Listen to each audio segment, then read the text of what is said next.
Hey, and welcome to Geek Portal on CIB24.com. I'm your host, Paul Cusolo. In today's episode, we will be discussing board game cafes, tabletop games survival during the tech rise, the resurgence of Dungeons & Dragons into pop culture, and can't get your kids to read? Try comic books.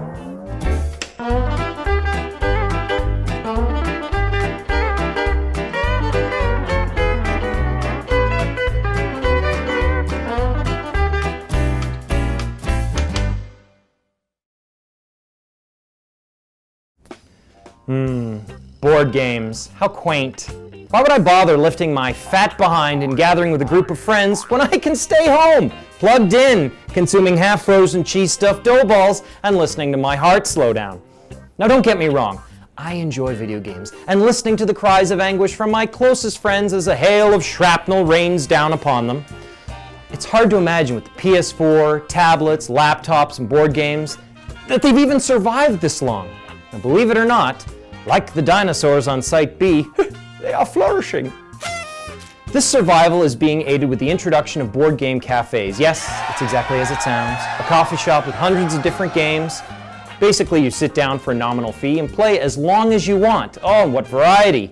Clue, Monopoly, Risk, to newer, more obscure games like San Juan, a game about who can construct their peasant town faster, favorite of mine, or the hilariously popular Cards Against Humanity, a must-play. We also played a few old-school novelty games on our visit, like Grape Escape and, because of the girls we were with, Dream Phone. Which was not that I hated the game. I was just more disturbed with the 11-year-old girl demographic making sexy phone talk with men who are clearly in their mid-20s. Many of these board game cafes are popping up in Toronto, such as Castle Board Game Cafe, Role Play Cafe, and Snakes and Lattes. With the rise of tabletop games, it's no wonder that this game is still hanging in there. I'm referring to, of course, Dungeons & Dragons. Now, I was not surprised to learn that although many have heard the term D&D, most have no idea what the game actually is and what makes it the preferred choice over video or board games. In a nutshell, D&D is a fantasy tabletop role-playing game, or RPG, and it was published in 1974. Now, its traditional setting takes place in a fantasy world based heavily on Middle-earth, created by J.R.R. Tolkien, creator of Lord of the Rings and The Hobbit. Have you been living under a rock? Players embark on an adventure under direction of a game master who alters the narrative in real time in response to the group's actions. Okay, I know, it's complicated. Imagine yourself inside a choose-your-own-adventure book, and you and your friends make up the story as you go along. This game has re-emerged in pop culture shows like Community and The Big Bang Theory. Now, there's no tech involved here, just a pencil, paper, some dice, and your imagination. That last one may be a tall order for some. Also, it's quite an inexpensive activity for those of us who are not independently wealthy. As a big video gamer, I was shocked by how much fun I was having, as if creative parts of my brain that had laid dormant since childhood had suddenly awoken.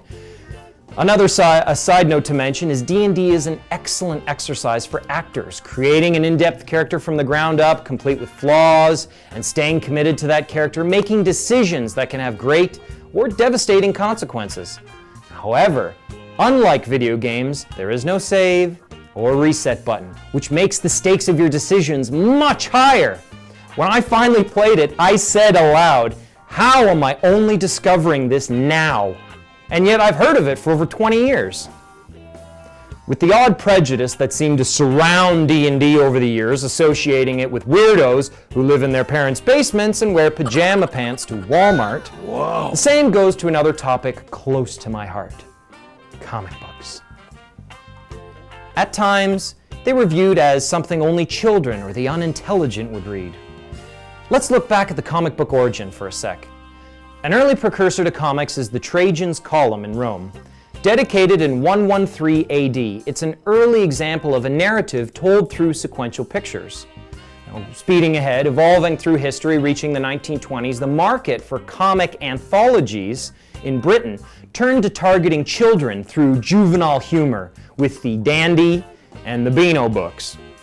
In Belgium, Herg created The Adventures of Tintin. Now this was the beginning of a swarm of comic strips, which later became reprint collections of newspaper strips published in 1929.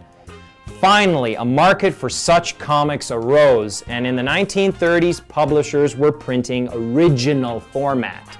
Enter Action Comics #1 and Superman. I guess you can take it from here. So now that we know a little history, at what points did comics become an enemy, a waste of time?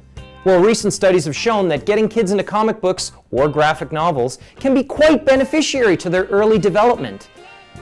According to Professor Carol Tilley from the Department of Library Information and Science, says that comics are just as sophisticated as any other forms of reading.